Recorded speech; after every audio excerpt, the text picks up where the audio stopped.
નમસ્કાર વાલા પેન્શનર મિત્રો, નિવૃત્ત કર્મચારી મિત્રો, ભાઈઓ તથા બહેનો, સ્વાગત છે આપ સૌનું આપણી આ યુટ્યુબ ચેનલ ભાવેશ મકવાણા ન્યૂઝમાં।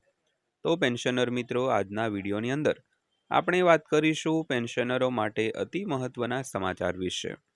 તો નિવૃત્ત પેન્શનરો માટે આજરોજ તારીખ 31/5/2026ની સાંજે 8:30 કલાકે આવી છે એક જોરદાર અપડેટ। તો જોવાનું ચૂકતા નહીં શું છે અપડેટ। તો ખાસ કરીને આજના વિડીયોમાં અંત સુધી બન્યા રહેજો, એટલે બધી જ માહિતી તમને વ્યવસ્થિત રીતે સમજાઈ જશે।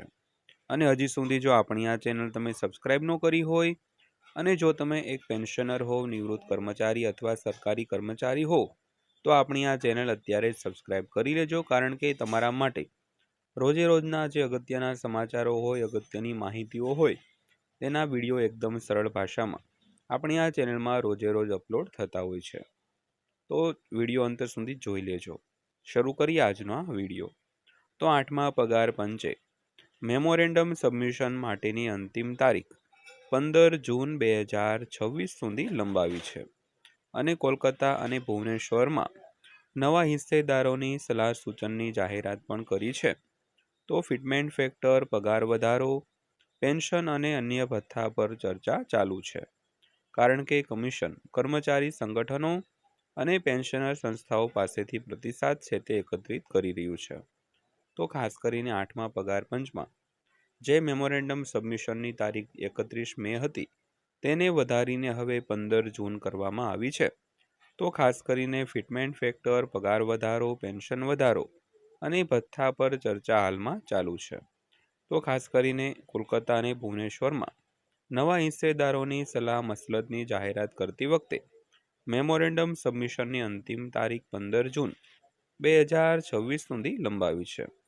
તો કમિશનની રાષ્ટ્રવ્યાપી પરામર્શ પ્રક્રિયા દરમિયાન ફિટમેન્ટ ફેક્ટર, પગાર વધારો, પેન્શન અને ભથ્થા પર ચર્ચા ચાલુ હોવાથી નવીનતમ વિકાસ થયો છે મિત્રો। તો ત્યારબાદ વાત કરીએ તો 8મા પગાર પંચ અને હિસ્સેદારોની સલાહ, પ્રાદેશિક મુલાકાતો અને મેમોરેન્ડમ સબમિશન અંગે શ્રેણીબદ્ધ નવી સૂચનાઓ જારી કરી છે। તો કેન્દ્ર સરકારના કર્મચારીઓ અને પેન્શનરો આ વિકાસ પર નજીકથી નજર રાખી રહ્યા છે, કારણ કે પેનલ પગાર, પેન્શન અને ભથ્થા અંગેની ભલામણોને અંતિમ સ્વરૂપ આપતા પહેલા પ્રતિસાદ એકત્રિત કરે છે દોસ્તો। ત્યારબાદ જોઈએ તો 8મું પગાર પંચ શું છે। તો 8મું પગાર પંચ એ સરકાર દ્વારા નિયુક્ત પેનલ છે, જે કેન્દ્ર સરકારના કર્મચારીઓ અને પેન્શનરોના પગાર, પેન્શન અને ભથ્થાઓની સમીક્ષા અને ભલામણ કરવા માટે જવાબદાર છે। તો પરંપરાગત રીતે દર 10 વર્ષે એક વખત પગાર પંચની રચના કરવામાં આવે છે।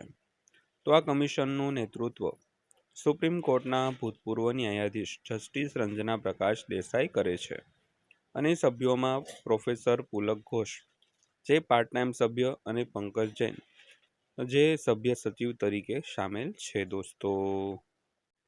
તો ત્યારબાદ વાત કરીએ ફિટમેન્ટ ફેક્ટર, પગાર વધારો અને હિસ્સેદારોની સલાહ પર 5 મુખ્ય વિકાસ વિશે। તો કમિશને મેમોરેન્ડમ સબમિટ કરવાની છેલ્લી તારીખ 15 જૂન 2026 સુધી લંબાવી છે। તો 29 મેના રોજ જારી કરાયેલી નવીનતમ સૂચના અનુસાર આ અંતિમ વિસ્તરણ હશે અને વધુ કોઈ વિસ્તરણ આપવામાં આવશે અહીં।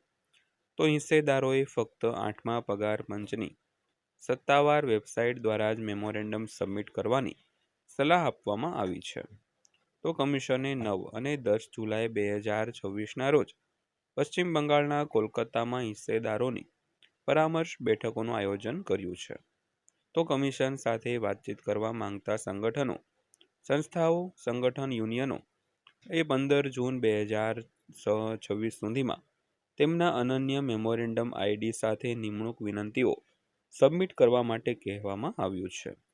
તો 6 અને 7 જુલાઈ 2026ના રોજ ભુવનેશ્વર, ઓડિશા અને બીજી પરામર્શ મુલાકાતની જાહેરાત કરવામાં આવી છે।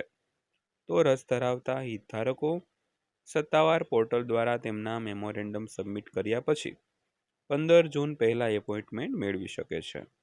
તો અગાઉ કમિશને 22 અને 23 જૂન 2026ના રોજ લખનઉ, ઉત્તર પ્રદેશની મુલાકાતની સૂચના આપી હતી અને પરામર્શ પ્રક્રિયા આગળ વધતા અન્ય રાજ્યો અને કેન્દ્રશાસિત પ્રદેશોમાં પણ આવી જ બેઠકો યોજાવાની અપેક્ષા છે. તો ફિટમેન્ટ ફેક્ટર અને પગાર સુધારા અંગેની ચર્ચાઓ 8મા પગાર પંચના સૌથી નજીકથી જોવામાં આવતા પાસાઓમાંની એક છે. તો ઘણા કર્મચારી સંગઠનોએ ઉચ્ચ ફિટમેન્ટ પરિબળો અને પગાર પેન્શન અને ભથ્થામાં નોંધપાત્ર સુધારાનો પ્રસ્તાવ મૂક્યો છે મિત્રો. તો ત્યારબાદ વાત કરીએ કર્મચારી સંગઠનો શું માંગ કરી રહ્યા છે તેના વિશે. તો કર્મચારી સંગઠનો અને સ્ટાફ સંગઠનોએ પગાર સુધારો, પેન્શન સુધારા, ભથ્થા, વાર્ષિક વૃદ્ધિ અને ફિટમેન્ટ ફેક્ટર ફેરફારોને આવરી લેતી ભલામણો રજૂ કરી છે.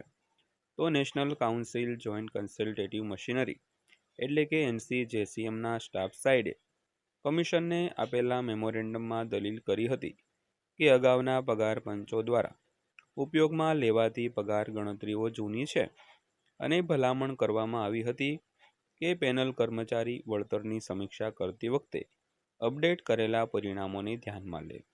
તો અનેક કર્મચારી સંગઠનોએ 8મા પગાર પંચ હેઠળ લઘુત્તમ પગાર, સુધારેલા પેન્શન માળખા, સુધારેલા ભથ્થા અને ઉચ્ચ ફિટમેન્ટ ફેક્ટરની માંગ પણ કરી છે. તો ખાસ કરીને ફિટમેન્ટ ફેક્ટર શું છે તેની વાત કરીએ. તો ફિટમેન્ટ ફેક્ટર એ એક ગુણક છે જેનો ઉપયોગ નવા પગાર પંચ હેઠળ કર્મચારીના હાલના મૂળભૂત પગારને સુધારેલા મૂળભૂત પગારમાં રૂપાંતરિત કરવા માટે થાય છે. તો 7મા પગાર પંચ હેઠળ 2.57ના કોમન ફિટમેન્ટ ફેક્ટરથી લઘુત્તમ મૂળભૂત પગાર 7,000 રૂપિયાથી વધારીને 18,000 રૂપિયા કરવામાં આવ્યો હતો. તો 8મા પગાર પંચની રચના પછી ઘણા કર્મચારી સંગઠનોએ ઉચ્ચ ફિટમેન્ટ ફેક્ટરની માંગણી કરતા દરખાસ્તો રજૂ કરી છે. તો જ્યારે ઘણા યુનિયનો 2.86 અને 3.68ની વચ્ચે ફિટમેન્ટ ફેક્ટરની માંગ કરી રહ્યા છે. તો ત્યારે Indian railway technical supervisors association એટલે કે IRTSA એ ઉચ્ચ પગાર સ્તર માટે 4.38 સુધીના ફિટમેન્ટ ફેક્ટરનો પ્રસ્તાવ મૂક્યો છે. તો મોટાભાગના પ્રસ્તાવોમાંથી વિપરીત IRTSA એ બધા માટે એક જ ગુણકને બદલે વિવિધ શ્રેણીના કર્મચારીઓ માટે અલગ અલગ ફિટમેન્ટ પરિબળો સૂચવ્યા છે.